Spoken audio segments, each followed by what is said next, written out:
अगर आपको मेरी वीडियोस पसंद आई हैं तो इस red colour icon subscribe button पर क्लिक करें।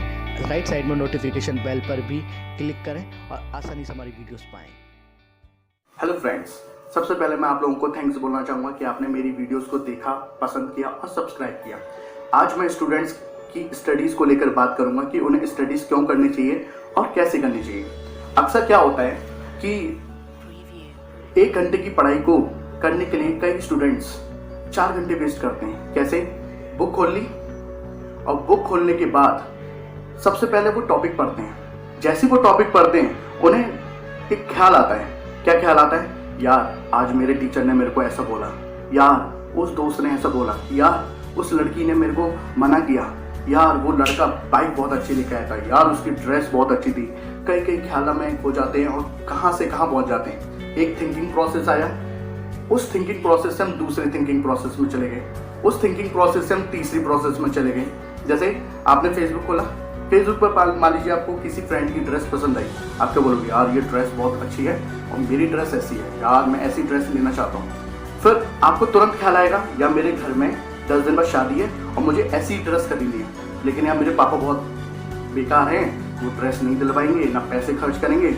आपकी प्रोसेस जो थी, थॉट प्रोसेस कहाँ से शुरू हुई और कहाँ चली गई। और देखते ही देखते क्या होता है, 1 घंटे के बजाय आप 4 से 5 घंटे वेस्ट कर देते हैं और क्या बोलते हैं? छोड़ो यार, बहुत पढ़ लिया।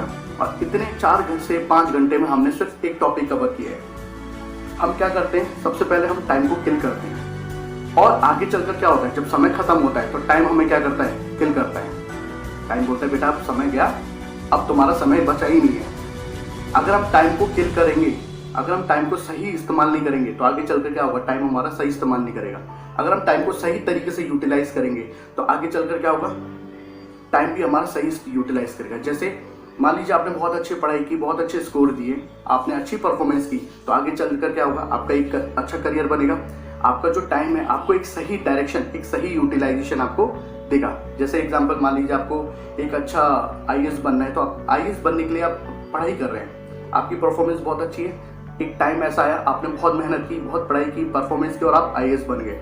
मान लीजिए आपको एक क्रिकेटर बनना है, आपने शुरू से क्रिकेट के लिए मेहनत की, एक भी टाइम वेस्ट नहीं किया और आगे चलकर क्या हुआ?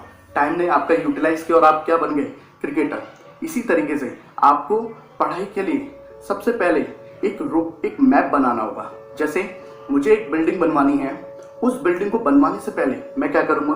सबसे पहले एक नक्शा बनवाऊंगा, आर्किटेक्ट के पास जाऊंगा, उससे बोलूंगा यार मेरे लिए एक नक्शा बनवा दो, मुझे एक घर बनवाना है। जितना अच्छा नक्शा होगा उतनी अच्छी बिल्डिंग होगी।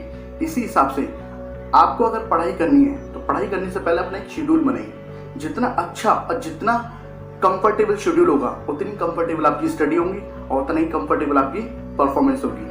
कई स्टूडेंट्स क्या करते हैं, अपने शेड्यूल बनाते हैं, इतना कॉम्प्लिकेटेड बना देते हैं कि वो उस शेड्यूल को फॉलो ही नहीं कर पाते। तो शेड्यूल बनाइए, ऐसे बनाइए कि जिस शेड्यूल को आप इजीली फॉलो कर पाए। जैसे मान लीजिए आपके पास 2 महीने बचे एग्जाम्स के लिए, तो आपने 2 महीने के हिसाब से ऐसे शेड्यूल बनाया, आपको भी बिलीव हो रहा है कि हाँ इस शेड्यूल को मैं फॉलो कर सकता हूँ। और उस शेड्यूल को अगर आपने फॉलो करना शुरू कर दिया तो आपकी जो पढ़ाई होगी वो सही टाइम पर खत्म होगी और कहीं ना कहीं आपके अच्छे स्कोर्स भी आएंगे। तो शेड्यूल्स बनाना बहुत ज़रूरी है।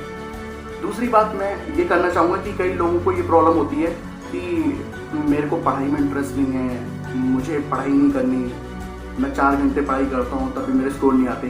दोस्तों, पढ़ाई आपने 4 घंटे, भले ही आपने बुक खोली, लेकिन क्या आप 4 घंटे पढ़े? नहीं।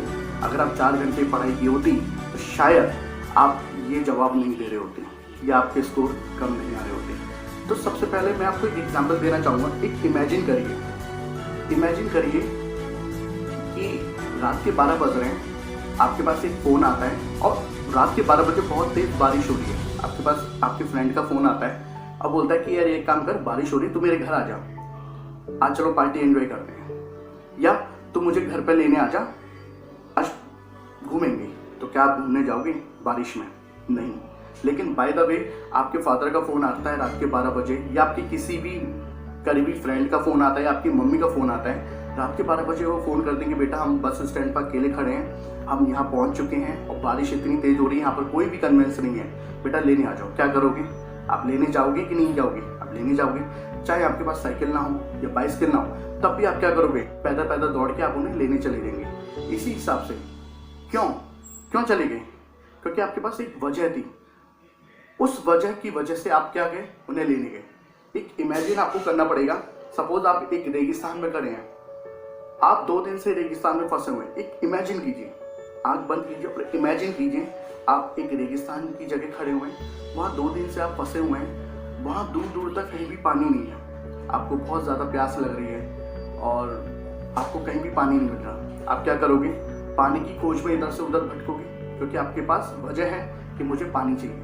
क्या होगा, आप चलते रहोगे। मान लीजिए आपको सपोज एक दूर कुआं मिलता है और उस कुएं में बाल्टी लटकी होती है, वो बाल्टी बहुत गंदी हो रही है और आपको मालूम नहीं पानी अंदर साफ है गंदा है। आप क्या करोगे, और प्यास इतनी तेज लग रही है कि आपको लग रहा है कि अगर आपने 2-3 घंटे पानी नहीं पिया तो यू कांट सर्वाइव। आप क्या करोगे, झट से बाल्टी डालोगे और उस पानी को पी जाओगे, क्योंकि आपके पास एक वजह थी। तो इसी हिसाब से आपको पढ़ाई क्यों करनी है आपको पता होना चाहिए। हम कहीं भी आप कितने भी सक्सेसफुल लोगों को देख लो, उन्होंने कोई भी काम शुरू किया है तो उसकी वजह को उन्होंने डायरी में नोट किया। तो आप अपनी कॉपी या डायरी में वजह नोट कीजिए कि वाई आर यू स्टडिंग।